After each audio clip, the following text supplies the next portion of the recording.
करू शकतो, मी आजच्या व्हिडिओमध्ये तुम्हाला सांगणार आहे. तर फंक्शन म्हणजे काय? तर फंक्शन हा एक रियुजेबल ब्लॉक ऑफ कोड असतो. त्या ब्लॉक ऑफ कोडमध्ये आपण आपलं लॉजिक स्पेसिफाय करतो. त्यानंतर आपण हे हवं तेव्हा आपण फंक्शनला कॉल करून ते लॉजिक यूज करू शकतो. फंक्शन आपण काय यूज करतो? फंक्शन आपण याच्यासाठी यूज करतो, की रिपिटिशनला अव्हॉइड करण्यासाठी, टाईम वाचवण्यासाठी आणि कोडला ऑर्गनाइज करण्यासाठी, रीडेबिलिटी आपल्या कोडची इन्क्रीज करण्यासाठी. रिपिटिशन म्हणजे काय?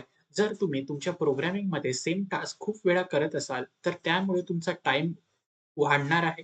त्यानंतर रिपिटिशन क्रिएट होणार आहे. त्यानंतर तुमच्या कोडचं स्ट्रक्चर हे कॉम्प्लिकेटेड होणार आहे. तर हे सर्व अव्हॉइड करण्यासाठी आपण फंक्शनचा यूज करतो. म्हणजे काय? जर तुम्ही सेम टास्क अनेक वेळा परफॉर्म करत असाल, तर तेच सेम टास्क तुम्ही फंक्शनमध्ये डिक्लेअर करून त्या फंक्शनला हवं त्यावेळेस कॉल करून ते टास्क तुम्ही करू शकतात किंवा ते लॉजिक तुम्ही परफॉर्म करू शकता. तर याच्यासाठी आपण फंक्शन यूज करतो. डेफिनिशन काय आहे? Function are reusable block of code that perform a specific task. They allow you to organize your code and make it more modular and avoid repetition. Function can take input parameter and return value. आत्ताच सांगितलं की function हा reusable block of code आहे. तो त्या block of कोडमध्ये आपण आपलं लॉजिक स्पेसिफाय करून आपण टास्क कंप्लीट करू शकतो किंवा परफॉर्म करू शकतो. आपण काय यूज करतो? आपण काय यूज करतो, की आपल्या कोडला ऑर्गनाइज करण्यासाठी, रीडेबिलिटी इन्क्रीज करण्यासाठी, टाईम वाचवण्यासाठी आणि रिपिटिशनला अव्हॉइड करण्यासाठी. फंक्शन आपण ज्यावेळेस तयार करतो, त्यावेळेस आपण इनपुट पॅरामीटर पास करू शकतो किंवा रिटर्न व्हॅल्यू ही करू शकतो. आता आपण जावास्क्रिप्टमध्ये फंक्शन कशाप्रकारे डिक्लेअर करतो, क्रिएट करतो, हे मी तुम्हाला सांगतो. तुमच्यासमोर एक सिंटॅक्स आहे. तुम्ही तो नीट बघू शकता. सिंटॅक्स काय सांगतो, की आपल्या जावास्क्रिप्टमध्ये फंक्शन तयार करण्यासाठी आपण कंपल्सरी फंक्शन कीवर्डचा यूज करतो. फंक्शन कीवर्डचा यूज करून त्यानंतर आपण आपल्या फंक्शनचं नाव देतो. फंक्शनचं नाव काहीही असू शकतं. त्यानंतर कंपल्सरी आपण राउंड पॅरेंथेसिसचा यूज करतो. त्यामध्ये आपण पॅरामीटर पास करू शकतो किंवा पॅरामीटर पास नाही केले तरी तुम्ही फंक्शन हे तयार करू शकता. पॅरामीटर म्हणजे काय आणि आर्ग्युमेंट्स म्हणजे काय? हेही मी तुम्हाला ह्या व्हिडिओमधून सांगतो. की मागील व्हिडिओमध्येही मी तुम्हाला सांगितलं होतं, की पॅरामीटर आणि आर्ग्युमेंट्स हे कंपल्सरी इंटरव्ह्यूमध्ये विचारण्यात येतं. तर पॅरामीटर म्हणजे ज्यावेळेस तुम्ही फंक्शन क्रिएट करतात, त्यावेळेस आपण काही प्लेस होल्डर पास करतो. प्लेस होल्डर म्हणजेच पॅरामीटर. त्यानंतर ते सिमिलर फंक्शन आपण ज्यावेळेस कॉल करतो, त्या प्लेस होल्डरच्या जागी आपण व्हॅल्यू पास करतो. त्या ॲक्चुअल व्हॅल्यूला आपण आर्ग्युमेंट्स असे म्हणतो. सिंपल वर्डमध्ये सांगायचं असं, की ज्यावेळेस आपण फंक्शन तयार करतो, त्यावेळेस आपण पॅरामीटर पास करतो.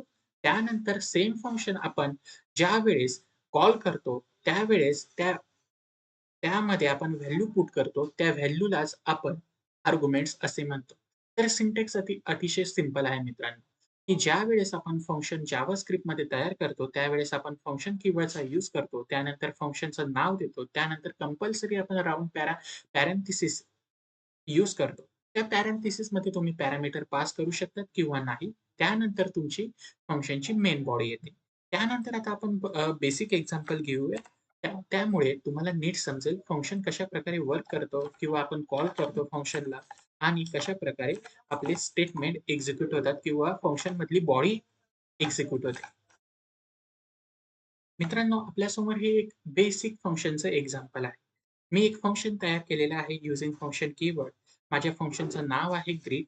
त्यामध्ये मी पॅरामीटर पास केलेले आहे. पॅरामीटर काय पास केलेलं आहे? नेम.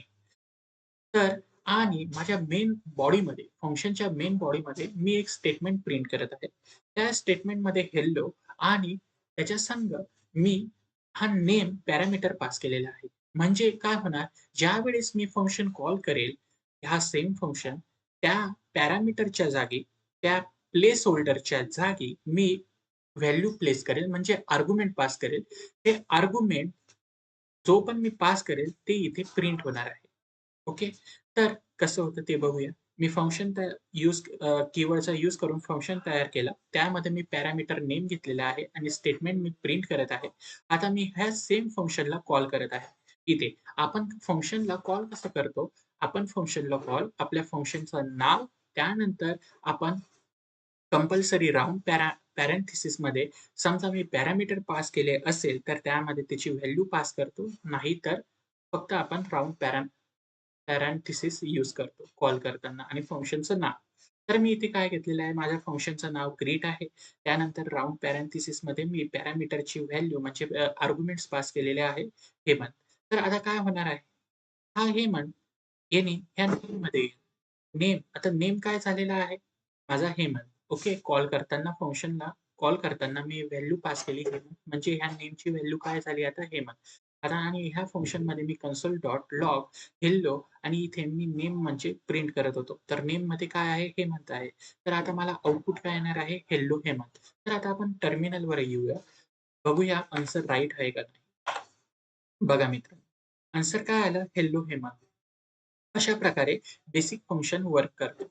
आता मी तुम्हाला यामध्ये आणि आता नेक्स्ट एक्झाम्पल बघूया आपण फंक्शनमध्ये. आपण फंक्शनमध्ये व्हॅल्यू कशी रिटर्न करू शकतो? अतिशय सिंपल आहे मित्रांनो. मी कमेंट्स रब करतो. ओके. तुम्ही बघू शकता. एक मी फंक्शन कीवर्ड यूज केलेला आहे, फंक्शन तयार केलेलं आहे. हे तुम्हाला समजलं असेल. माझ्या फंक्शनचं नाव आहे ॲड. त्यामध्ये मी 2 पॅरामीटर पास केलेले आहे ए आणि बी. त्यानंतर ह्या 2 पॅरामीटरला मी रिटर्न केलेलं आहे. पण कसं रिटर्न केलेलं आहे? त्यांची ॲडिशन. ओके. ह्या दोघांची ॲडिशन मी रिटर्न करत आहे आणि मी सिम्पली ह्या फंक्शनला कॉल करत आहे. आता मी कॉल कसं केलेलं आहे तेही बघू शकता तुम्ही. मी एक ना व्हेरिएबल तयार केलं. व्हेरिएबलला म्हटलो सम. त्यानंतर या सममध्ये मी हे फंक्शन असाइन केलेलं आहे आणि सिम्पली त्या समला मी प्रिंट केलेलं आहे. यामुळे काय होणार काही मी समला प्रिंट करताना म्हणजे तोच फंक्शन कॉल झाला. मी पॅरामीटरची व्हॅल्यू म्हणजे आर्ग्युमेंट्स पास केले होते त्यामध्ये 5 आणि 3 आणि ह्या 5 आणि 3 ची ॲडिशन मला रिटर्न होणार आहे. ॲडिशन काय येणार आहे? 8 येणार आहे. तुम्ही बघू शकता. बघा मित्रांनो, टर्मिनलवर सम 8 अशा प्रकारेही आपण फंक्शनमधून रिटर्न करू शकतो व्हॅल्यूला. त्यानंतर आपण नेक्स्ट बघूया फंक्शनमध्ये फंक्शन विथ एक्सप्रेशन. आपण फंक्शनमध्ये एक्सप्रेशन कशाप्रकारे यूज करू शकतो किंवा पास करू शकतो, हे तुम्हाला ह्या एक्झाम्पलमधून नीट समजेल किंवा ह्या टॉपिकमधून तुम्हाला नीट समजेल. आता आपण फंक्शनमधला नेक्स्ट टॉपिक बघूया, फंक्शन विथ एक्सप्रेशन. आता फंक्शन विथ एक्सप्रेशन सिंटॅक्स मी तुम्हाला सांगून देतो. मी कमेंट्स रब करतो. सिंटॅक्स. सिंटॅक्स अतिशय सिंपल आहे. यामध्ये मी आधी फंक्शनचं नाव म्हणजे एक व्हेरिएबल तयार केला. कॉन्स्ट कॉन्स्ट कीवर्डचा यूज करून मी व्हेरिएबल तयार केलेला आहे. व्हेरिएबल तयार केला म्हणजे काय? एक फंक्शनचं नाव असणार आहे. जो पण व्हेरिएबल तयार केला, तो म्हणजे काय माझ्या फंक्शनचं नाव असणार आहे. त्यानंतर इक्वल टू साइन म्हणजे असाइन असाइन यूज करून मी फंक्शनला असाइन केलेलं आहे त्या व्हेरिएबलमध्ये. म्हणजे काय? मी एक फंक्शन तयार करत आहे. कसं फंक्शन तयार करत आहे? एक व्हेरिएबल तयार करून मी फंक्शन कीवर्डचा यूज करून त्यामध्ये पॅरेंथेसिसमध्ये पॅरामीटर पास करू शकतो किंवा नाही करू शकत. आणि त्यानंतर मी रिटर्न व्हॅल्यू करत आहे. ओके. अशा प्रकारे आपण इथे मी एक्सप्रेशनही पास करू शकतो. ओके. अशा प्रकारेही आपण फंक्शन डिक्लेअर करू शकतो. तर यामध्ये आता मी तुम्हाला एक्झाम्पल दाखवतो. त्याआधी मी तुम्हाला सांगतो, की एक्सप्रेशन म्हणजे काय? एक्सप्रेशन मी तुम्हाला सांगितलं होतं, की कॉम्बिनेशन ऑफ ऑपरेटर एंड ऑपरँड यांच्या दोघांच्या कॉम्बिनेशनमुळे एक्सप्रेशन तयार होते. तर आपण एक्सप्रेशन कशाप्रकारे पास करू शकतो किंवा यूज करू शकतो फंक्शनमध्ये ते आता आपण बघूया. आपल्यासमोर मित्रांनो हे एक एक्झाम्पल आहे. बेसिक एक्झाम्पल आहे. मी एक फंक्शनचं एक व्हेरिएबल तयार केलेलं आहे मल्टिप्लाय. मल्टिप्लाय हे माझं फंक्शनचं नाव आहे. त्यामध्ये मी एक फंक्शन तयार करत आहे. ओके. फंक्शन काय आहे? मल्टिप्लाय. फंक्शनमध्ये मी 2 पॅरामीटर पास केलेले आहे ए आणि बी. यांना मी रिटर्न करत आहे. पण काय कोणत्या स्वरूपात रिटर्न करत आहे? मल्टिप्लाय. आता हे एक्सप्रेशन म्हणजे तुम्ही बघू शकता. यामध्ये ऑपरेटर एंड ऑपरँड यांच्या दोघांचं कॉम्बिनेशन आहे. म्हणजे हे आपलं एक एक्सप्रेशन आहे. तर मी रिटर्न या दोघांची मल्टिप्लाय रिटर्न करत आहे. म्हणजे आन्सर काय येईल? मी जी पण व्हॅल्यू पास करणार आहे या दोघां प्लेस होल्डरमध्ये किंवा पॅरामीटरमध्ये आर्ग्युमेंट्स पास करणार आहे, त्यांची मल्टिप्लाय मला आन्सरला मिळणार आहे. तर मी सिम्पली ह्या फंक्शनला कॉल केलेला आहे. एक आत्ताच आपण बघितलं, की एक मी व्हेरिएबल तयार केलेला आहे प्रॉडक्ट. त्यामध्ये मी फंक्शन पास केलेलं आहे मल्टिप्लाय. त्यामध्ये 2 पॅरामीटर मी आर्ग्युमेंट्स पास केलेले आहे 4 आणि 5. त्यानंतर मी सिम्पली प्रॉडक्टला प्रिंट करत आहे युजिंग console.log. ओके. त्यानंतर मला आन्सर काय मिळणार आहे? प्रॉडक्ट 20 हे आन्सर मला मिळणार आहे. तर आपण टर्मिनलवर येऊ आणि आन्सर राइट आहे का आपण ते चेक करू. बघा मित्रांनो. Product 20 okay. हे आन्सर मला आलेलं आहे. प्रॉडक्ट 20. त्यानंतर आता आपण एक नवीन फंक्शन बघणार आहोत. तो फंक्शन म्हणजे काय? Anonymous function. एनोनिमस फंक्शन म्हणजे काय? असा फंक्शन की त्याला नाव नाही आहे. विथआऊट नेम अशा फंक्शनला आपण एनोनिमस फंक्शन असे म्हणतो. एनोनिमस फंक्शन आपण जास्त करून जावास्क्रिप्टमध्ये कॉलबॅक्स म्हणून यूज करतो किंवा कॉलबॅकच्या स्वरूपात यूज करतो. आता कॉलबॅक्स म्हणजे काय आणि ते आपण कशाप्रकारे यूज करतो, हे मी येणाऱ्या व्हिडिओमध्ये तुम्हाला सांगणार आहे. पण एनोनिमस फंक्शन हेही इंटरव्ह्यूमध्ये विचारतात, की एनोनिमस फंक्शन म्हणजे काय? तर मी तुम्हाला सांगतो, की एनोनिमस फंक्शन म्हणजे असा फंक्शन, की त्याला नाव नाही आहे. नाव नाही याचा अर्थ असा, की ज्यावेळेस आपण फंक्शनला कॉल करतो, नॉर्मल फंक्शनची मी सांगतोय गोष्ट. ज्यावेळेस आपण फंक्शनला कॉल करतो, तर कॉल कसं करतो? आपण फंक्शनच्या नावानुसार कॉल करतो. जे पण फंक्शनचं नाव आहे, त्या फंक्शनच्या नावानुसार आपण त्या फंक्शनला कॉल करत असतो. पण एनोनिमस फंक्शनमध्ये त्याची गरजच नाही. तर तो ऑटोमॅटिकली कॉल होतो म्हणजे त्याला नावच नाही आहे. ओके. नावच नाही आहे. त्याच फंक्शनला आपण असं म्हणतो, की एनोनिमस फंक्शन. आता आपल्यासमोर एक एक्झाम्पल आहे. Set time out. Set time out हे काय आहे? हे मी तुम्हाला येणाऱ्या व्हिडिओमध्ये सांगणार आहे. तरी मी सांगून देतो हे टाईम इव्हेंट आहे. तर सेट टाईम आउट मध्ये मी फंक्शन पास केलेलं आहे. तुम्ही बघू शकता या फंक्शनला किंवा मी फंक्शन क्रिएट करत आहे. ओके. तर मी हे फंक्शन क्रिएट केलेलं आहे. तर यामध्ये मी फंक्शन ला नाव नाही, कोणत्याही नाव नाहीये.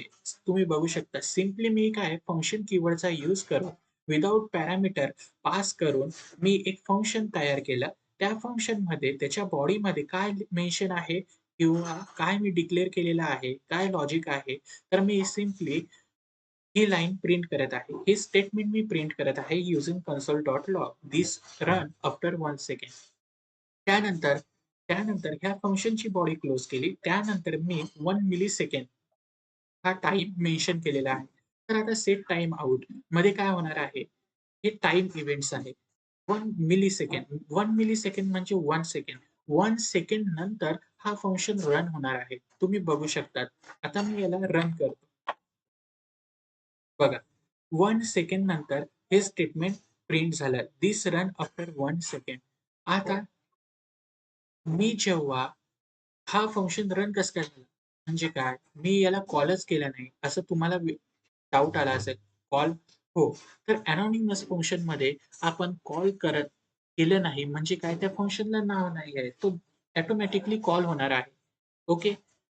अशा प्रकारे एनोनिमस फंक्शन वर्क करतो. एनोनिमस फंक्शन तुम्हाला जर इंटरव्ह्यूमध्ये विचारलं काय आहे? तर असा फंक्शन की त्याला नेम नसतो. ओके. त्यानंतर आता आपण बघूया थर्ड आणि मेन फंक्शन म्हणजे याच्यावर तर तुम्हाला इंटरव्ह्यूमध्ये क्वेशन विचारणारच आहे, की एरो फंक्शन म्हणजे काय? आणि एरो फंक्शन आणि नॉर्मल फंक्शन मध्ये दोघांमध्ये डिफरन्स काय आहे? तर आता आपला तिसरा टॉपिक किंवा तिसरं फंक्शन आपण बघत आहोत जावास्क्रिप्टमध्ये एरो फंक्शन. एरो फंक्शन घाबरायचं काही नाही आहे. एक एकदम सिंपल टॉपिक आहे. काही-काही नवीन असणार जावास्क्रिप्टमध्ये किंवा बिगिनर असणार, त्यांना नावच ऐकून ते घाबरू शकतात, की एरो फंक्शन म्हणजे काय? काही दुसरी कन्सेप्ट आहे? नाही. कन्सेप्ट ही सिमिलर आहे. तो फंक्शन सारखाच वर्क होतो. पण एरो फंक्शन म्हणजे काय? नावात काय आहे एरो. तर आपण इथे आता फंक्शन कीवर्डचा यूज नाही करणार. आपण इथे एरो एरो यूज करू फंक्शनला डिक्लेअर करताना. मी तुम्हाला दाखवतो. सिंटॅक्सही दाखवतो आणि आपण त्याच्यावर एक्झाम्पल बघूया आणि डिफरन्स काय आहे दोघांमध्ये तेही मी तुम्हाला सांगतो. तर एरो फंक्शन. तर आता आपण डायरेक्ट डिफरन्स पासूनच स्टार्ट करू, की डिफरन्स काय आहे नॉर्मल फंक्शन आणि एरो फंक्शन मध्ये. म्हणजे कसं, की तुम्हाला एरो फंक्शन कशाप्रकारे आपण यूज करू शकतो आणि एरो फंक्शन नेमकं काय आहे, हे नीट समजेल. तर आता आपण बघूया सिंटॅक्स. सिंटॅक्स काय सांगतो? पहिले आपण नॉर्मल फंक्शनचा बघूया सिंटॅक्स. आत्ताच आपण पाहिलं, तरी मी तुम्हाला दाखवून देतो. नॉर्मल फंक्शनचा सिंटॅक्स. मी कमेंट्स रफ करतो. ओके. तुम्ही बघू शकता सिंटॅक्स नॉर्मल फंक्शन. नॉर्मल फंक्शनमध्ये काय होत होतं मित्रांनो, की आपण फंक्शन कीवर्डचा यूज करून त्यानंतर फंक्शनचं नाव मेन्शन करत होतो. त्यानंतर राउंड पॅरेंथिसिस, त्या राउंड पॅरेंथिसिस मध्ये पॅरामीटर पास करत होतो किंवा विदाऊट पॅरामीटरही पास आपण करू शकतो. ओके. किंवा विदाऊट पॅरामीटरही आपण फंक्शन तयार करू शकतो. त्यानंतर आपण रिटर्न करत होतो व्हॅल्यूला a प्लस b असं मी इथे एक्झाम्पल घेतलेलं आहे. तर अशा प्रकारे नॉर्मल फंक्शनचा सिंटॅक्स होता. म्हणजे काय? तर फंक्शन कीवर्डचा यूज करून आपण नॉर्मल फंक्शन तयार करत होतो. आता एरो फंक्शनमध्ये कशाप्रकारे आपण फंक्शन तयार करणार आहे, हे आता मी तुम्हाला दाखवतो. तर एरोमध्ये एरो फंक्शनमध्ये सिंपल दाखवतो मी. काय येणार आहे? कॉन्स्ट यूज करून मी फंक्शनचं नाव काय दिलेलं आहे. त्यानंतर मी इज इक्वल टू साइनमध्ये इज इक्वल टू साइनचा यूज करून राउंड पॅरेंथिसिसमध्ये 2 पॅरामीटर पास केले ए आणि बी. त्यानंतर मी फंक्शन कीवर्डचा यूज नाही केलेला आहे इथे. तुम्ही बघू शकता इथे मी एरोचा यूज केलेला आहे. नावातच आहे एरो फंक्शन. तर एरोचा यूज केलेला आहे. एरो आणि मला जी व्हॅल्यू रिटर्न करायची आहे किंवा जे मला ऑपरेशन परफॉर्म करायचं आहे, ते एरो नंतर येणार आहे. ओके. तर मी काय म्हटलेलं आहे, ऑपरेशन माझं काय होतं किंवा काय लॉजिक होतं माझं ए प्लस बी. सिमिलर फंक्शन आहे, फक्त सिंटॅक्स डिफरंट आहे. हा पहिला डिफरन्स. म्हणजे आता तुम्हाला इंटरव्ह्यूमध्ये विचारलं, की एरो फंक्शन आणि नॉर्मल फंक्शनमध्ये डिफरन्स काय आहे? तर पहिला डिफरन्स हा न बघता तुम्ही सांगू शकतात, की दोघांमध्ये सिंटॅक्स डिफरंट आहे. नॉर्मल फंक्शनमध्ये आपण फंक्शन कीवर्डचा यूज करून आपण फंक्शन तयार करत होतो. एरो फंक्शनमध्ये आपण फंक्शन कीवर्डचा यूज नाही करत. एरो फंक्शनमध्ये आपण एरो यूज करून आपण फंक्शन तयार करतो. दोघांमध्ये हा सिंटॅक्स डिफरंट डिफरंट आहे. डिफरन्स आहे. ओके. त्यानंतर नेक्स्ट डिफरन्स. आता नॉर्मल फंक्शन आणि एरो फंक्शनमध्ये. ओके. तो म्हणजे दिस बाइंडिंग.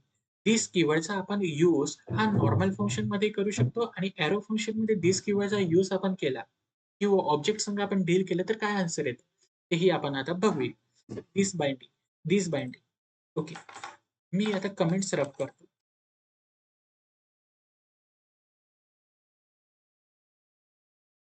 काही कमेंट्स रब करतो. बघा, आपल्यासमोर हे एक नॉर्मल फंक्शनचं एक्झाम्पल आहे. दिस बाइंडिंग हा एक सेकंड डिफरन्स आहे दोघांमधला. नॉर्मल फंक्शनमध्ये काय होतं, ज्यावेळेस तुम्ही ऑब्जेक्ट तयार करता, ऑब्जेक्ट म्हणजे काय? ऑब्जेक्ट म्हणजे ग्रुप ऑफ प्रॉपर्टीज. त्या प्रॉपर्टीज काहीही असू शकतात, व्हेरिएबल असू शकतात किंवा फंक्शन असू शकतात. ग्रुप आहे. प्रॉपर्टीजचा ग्रुप आहे. ग्रुप ऑफ प्रॉपर्टी आपण म्हणू शकतो. किंवा कलेक्शन ऑफ प्रॉपर्टी. तर ऑब्जेक्ट म्हणजे काय? आणि आपण ऑब्जेक्ट कशाप्रकारे क्रिएट करतो, हे आपण येणाऱ्या व्हिडिओमध्ये बघणार आहोत. तर आता कन्सिडर करा, मी एक एक्झाम्पल घेतलेला आहे. मी इथे ऑब्जेक्ट तयार केलेला आहे. तर ऑब्जेक्टमध्ये काय होतं, की लेफ्ट हँड साइडला प्रॉपर्टीचं नाव असतं आणि राइट हँड साइडला प्रॉपर्टीची व्हॅल्यू असते. तर या ऑब्जेक्टमध्ये मी नेम कन्सिडर केलेलं. नेम ही एक प्रॉपर्टी आहे. त्यामध्ये हे म्हणत आहे. ग्रीट ही प्रॉपर्टी आहे. त्यामध्ये मी फंक्शन डिक्लेअर केलेलं आहे किंवा क्रिएट केलेलं आहे. त्या फंक्शनच्या बॉडीमध्ये मी simply console dot log hello this dot name. आता धिस कीवर्ड आपण काय यूज करतो? मी सांगतो. धिस कीवर्डचा यूज करून आपण किंवा धिस कीवर्ड याच्यासाठी आपण यूज करतो, की धिस कीवर्ड हा करंट ऑब्जेक्टच्या प्रॉपर्टीला रेफर करतो. करंट ऑब्जेक्टच्या प्रॉपर्टीला रेफर करतो. आता काय होणार आहे? मला या फंक्शनला ज्यावेळेस कॉल करेल, त्यावेळेस माझ्या ह्या ऑब्जेक्टमधला करंट ऑब्जेक्ट आहे हा माझा. तर हो, तर करंट ऑब्जेक्टची ही प्रॉपर्टी आहे म्हणजे मला हेमंत प्रिंट व्हायला हवं. मला आन्सर काय यायला हवं? हेमंत. तर ते कसं येईल? तर मी काय म्हटलेलं आहे, की ग्रीट ही माझी प्रॉपर्टी आहे. त्यामध्ये मी फंक्शन डिक्लेअर केलेलं आहे. फंक्शनच्या बॉडीमध्ये कन्सोल डॉट लॉग करून हेल्लो त्यानंतर धिस डॉट नेम. धिस काय करतंय, की करंट ऑब्जेक्टच्या प्रॉपर्टीला ॲक्सेस करतोय. ओके. तर धिसमध्ये कोणची प्रॉपर्टी मला ॲक्सेस करायची आहे? Dot name. अशा प्रकारे आपण मेन्शन करतो. त्यानंतर मला सिम्पली ही प्रॉपर्टी ॲक्सेस करायची आहे. तर मी आता ऑब्जेक्ट आहे. ऑब्जेक्टमध्ये ती प्रॉपर्टी आहे. तर मी कशाप्रकारे ॲक्सेस करू शकतो? डॉट, डॉट यूज करून. ओके. तर माझ्या ऑब्जेक्टचं नाव डॉट काय ग्रीट. ग्रीट काय आहे माझं? फंक्शन आहे. ओके. ग्रीट काय आहे? फंक्शन आहे आणि मी याला एक्झिक्यूट केलं तर मला आन्सर काय येतं ते बघूया. बघा मित्रांनो, हेल्लो हेमंत. हे नॉर्मल फंक्शनमध्ये पॉसिबल आहे. पण जर जर तुम्ही एरो फंक्शनचा यूज केला, तर एरो फंक्शनमध्ये तुम्हाला अनडिफाईन्ड हे आन्सर येणार आहे. अनडिफाईन्ड तुम्ही ऑब्जेक्टची प्रॉपर्टी थिस कीवर्ड यूज करून ॲक्सेस नाही करू शकत. कशामध्ये? एरो फंक्शनमध्ये. हा एक मेन डिफरन्स आहे. सेकंड डिफरन्स काय आहे? This binding. तर नॉर्मल फंक्शनमध्ये तुम्ही थिस कीवर्डचा यूज करू शकता, असंही सांगू शकतात आणि एरो फंक्शनमध्ये थिस कीवर्डचा यूज नाही करू शकत आपण प्रॉपर्टी ॲक्सेस करण्यासाठी. मी तुम्हाला एक्झाम्पलनुसार तुम्हाला सांगतो समजावून. मी काय सांगतोय ते. सिमिलर एक्झाम्पल होतं. एक ऑब्जेक्ट आहे. त्या ऑब्जेक्ट आहे ओबीजी नावाचं. त्या ऑब्जेक्टमध्ये 2 प्रॉपर्टीज होत्या नेम एंड ग्रीट. नेममध्ये व्हॅल्यू आहे माझी हेमा. ग्रीट हा माझा एक फंक्शन आहे. त्या फंक्शन आता बघा, इथे मी फंक्शन कीवर्डचा यूज नाही केलेला आहे. सिम्पली एरो यूज केलेला आहे आणि मी फंक्शन तयार केलेलं आहे. त्यामध्ये मी console dot log same statement आहे. त्यामध्ये मी थिस डॉट नेम ही प्रॉपर्टी ॲक्सेस करू इच्छितो. पण आता मी फंक्शनला कॉल केलं तर मला काय आन्सर येतं ते मी तुम्हाला सांगतो. बघा तुम्ही टर्मिनलवर बघू शकता काय येतं. बघा काय आन्सर आला हेल्लो अनडिफाईन्ड. त्याला समजत नाही आहे की मी कोणतं नेम आहे मला ॲक्सेस करायचा आहे. तर थिस कीवर्डचा आपण एरो फंक्शनमध्ये यूज करू नाही शकत. तो आन्सर अनडिफाईन्ड देईल. त्याला समजत नाही की मी कोणती प्रॉपर्टी ॲक्सेस करू नेमके. ओके. हा एक मेन डिफरन्स होता. थर्ड डिफरन्स म्हणजे आणि तो हा डिफरन्स तुम्हाला म्हणजे जो इंटरव्ह्यू घेणार आहे, तो विचारू शकतो, की मला एक्झाम्पलनुसार सॉल्व्ह करून सांग. मला नीट समजून सांग. तर तुम्ही नीट बघू शकतात हा difference argument object. Argument object म्हणजे काय आणि आपण ते कशाप्रकारे यूज करतो नॉर्मल फंक्शनमध्ये आणि एरो फंक्शनमध्ये आणि डिफरन्स काय ते मी आता तुम्हाला सांगतो. नॉर्मल फंक्शनचं एक्झाम्पल झालं घ्यायचं, तर मी तुम्हाला सांगतो एक्झाम्पलनुसार. मी कमेंट्स रब केले आहेत. बघा, नॉर्मल फंक्शन. मी एक फंक्शन कीवर्ड यूज करून मी फंक्शन क्रिएट केलेलं आहे विथआऊट पॅरामीटर पास करता. फंक्शनचं नाव आहे शो ARGS. ओके. ओके. या फंक्शनमध्ये मी सिंपल काय कन्सोल डॉट लॉग आणि आर्ग्युमेंट्स हे स्टेटमेंट पास केलेलं आहे. ओके. मी इथे काय पॅरामीटर पास केलेले आहे का फ्रेंड्स? नाही. इथे कोणतेही पॅरामीटर पास केलेले नाही आणि सिम्पली मी हा फंक्शन कॉल करतोय आणि मी इथे जर मी पॅरामीटरच पास नाही केले क्रिएट करताना, पण मी इथे काही व्हॅल्यू पास केलेल्या आहे 1, 2, 3. तर हा मला एरर शो नाही करणार. हा मला काय करेल आन्सर एक ना ऑब्जेक्टच्या स्वरूपामध्ये याला अरेंज करून देईल. म्हणजे 0 पोझिशनला 1 असेल, 1 पोझिशनला 2 असेल आणि सेकंड पोझिशनला 3 असेल. म्हणजे काय सांगायचा अर्थ असा, की मी इथे समजा मी पॅरामीटर पास नाही केले आणि कॉल करताना सेम फंक्शन कॉल करताना मी त्याच्या पॅरेंथेसिसमध्ये काहीही व्हॅल्यू पास केली, तर हा रन होईल. तो मला एरर शो नाही करणार. तुम्ही बघू शकता आता काय आन्सर येतो मला. मी याला कमेंट्स करतो. हे नॉर्मल फंक्शनचं एक्झाम्पल आहे. बघा, मला काय स्टेटमेंट पास झालं आर्ग्युमेंट्स. ओके. ते पण कशामध्ये? अरेच्या फॉर्ममध्ये. त्यानंतर त्यांनी ऑब्जेक्टच्या स्वरूपामध्ये 0 पोझिशनला 1 आहे, 1 पोझिशनला 2 आहे, 3 पोझिशनला 3 आहे. अशा प्रकारे त्यांनी मला आन्सर दिलेला आहे. म्हणजे हा रन झाला. रन झाला सांगण्याचा अर्थ असा, की याने कोणताही एरर शो नाही केला. बट हे सेम फंक्शन मी एरो फंक्शनमध्ये कन्सिडर केलं सेम एक्झाम्पल एरो फंक्शनमध्ये कन्सिडर केलं, तर तो मला एरर शो करेल. म्हणजे तो एक्झिक्यूट होणार नाही. तो काय सांगेल मला, की "अरे, तू एरो फंक्शन किंवा फंक्शन क्रिएट करताना तू पॅरामीटर्स पास नाही केले, तर तू त्यांची व्हॅल्यू किंवा तू कॉल करताना तू व्हॅल्यू पास करतोय, ती व्हॅल्यूचा अर्थ काय नेमका? काय? ती व्हॅल्यू तू पास करतोय त्याचा अर्थ काय? तर तो आहे ना एरर शो करेल. तर आता सेम एक्झाम्पल आहे. तुम्ही बघू शकता कॉन्स्ट फंक्शनचं नाव show ARGS is equal to पॅरेंथेसिसमध्ये मी एकही पॅरामीटर पास नाही केला. त्यानंतर एरो यूज करून मी फंक्शन तयार केला. त्यानंतर त्याच्या बॉडीमध्ये कन्सोल डॉट लॉग आर्ग्युमेंट हे स्टेटमेंट पास केलेलं आहे. हे मला प्रिंट होऊन हवं आहे. त्यानंतर मी ह्या फंक्शनला कॉल करतोय विथ पॅरामीटरची व्हॅल्यू म्हणू शकतात किंवा व्हॅल्यू मी पास केलेली आहे 1, 2, 3. तर आता मी याला सेमला एक्झिक्यूट करून पाहतो. तर बघा मित्रांनो, माझ्यासमोर मला एरर आलेला आहे. हा एरर आलेला आहे. तर अशा प्रकारे दोघांमधला डिफरन्स होता, की काय डिफरन्स आहे मी पुन्हा सांगून देतो, की पहिले तुम्हाला विचारलं एरो फंक्शन आणि नॉर्मल फंक्शन मध्ये डिफरन्स काय आहे? तर तुम्ही डोळे बंद करून सांगू शकता, की पहिला डिफरन्स म्हणजे नॉर्मल फंक्शन आणि एरो फंक्शनमध्ये सिंटॅक्स डिफरंट आहे. त्यानंतर थिस बाइंडिंग म्हणजे नॉर्मल फंक्शनमध्ये तुम्ही थिस कीवर्ड यूज करू शकतात, पण एरो फंक्शनमध्ये थिस कीवर्ड यूज करून तुम्ही प्रॉपर्टीजला ॲक्सेस करू नाही शकत. त्यानंतर थर्ड डिफरन्स म्हणजे आर्ग्युमेंट ऑब्जेक्ट म्हणजे नॉर्मल फंक्शनमध्ये जर तुम्ही फंक्शन क्रिएट केला असेल किंवा डिक्लेअर केला असेल, त्यावेळेस तुम्ही पॅरामीटर पास नाही केले आणि तो फंक्शन कॉल करताना तुम्ही तिथे काही नंबर पास केले, तरी तो एक्झिक्यूट होणार आहे, एरर शो करणार नाही. पण याउलट तुम्ही एरो फंक्शनमध्ये सेम फंक्शन संग डील करत असाल तर किंवा सेम लॉजिकनुसार तुम्ही डील करत असाल, तर तो तुम्हाला एरर शो करेल, असा डिफरन्स होतो. त्यानंतर आपण बघितला की फंक्शन आपण कशाप्रकारे ह्या व्हिडिओमध्ये आपण बघितलं, की फंक्शन आपण कशाप्रकारे डिक्लेअर करू शकतो आपल्या जावा स्क्रिप्टमध्ये. ओके. फंक्शन कशाप्रकारे डिक्लेअर करू शकतो. त्यानंतर आपण काही एक्झाम्पल बघितले, कशाप्रकारे रिटर्न करू शकतो व्हॅल्यू. त्यानंतर फंक्शनमध्ये आपण एक्सप्रेशन कशाप्रकारे रिटर्न करू शकतो किंवा पास करू शकतो किंवा यूज करू शकतो. त्यानंतर त्याच्यावर आपण एक्झाम्पल बघितले. त्यानंतर एनोनिमस फंक्शन बघितलं. असे फंक्शन की त्याला नाव नाही आहे. त्यानंतर आपण एरो फंक्शन बघितले आणि त्याच्यामधले डिफरन्स बघितले.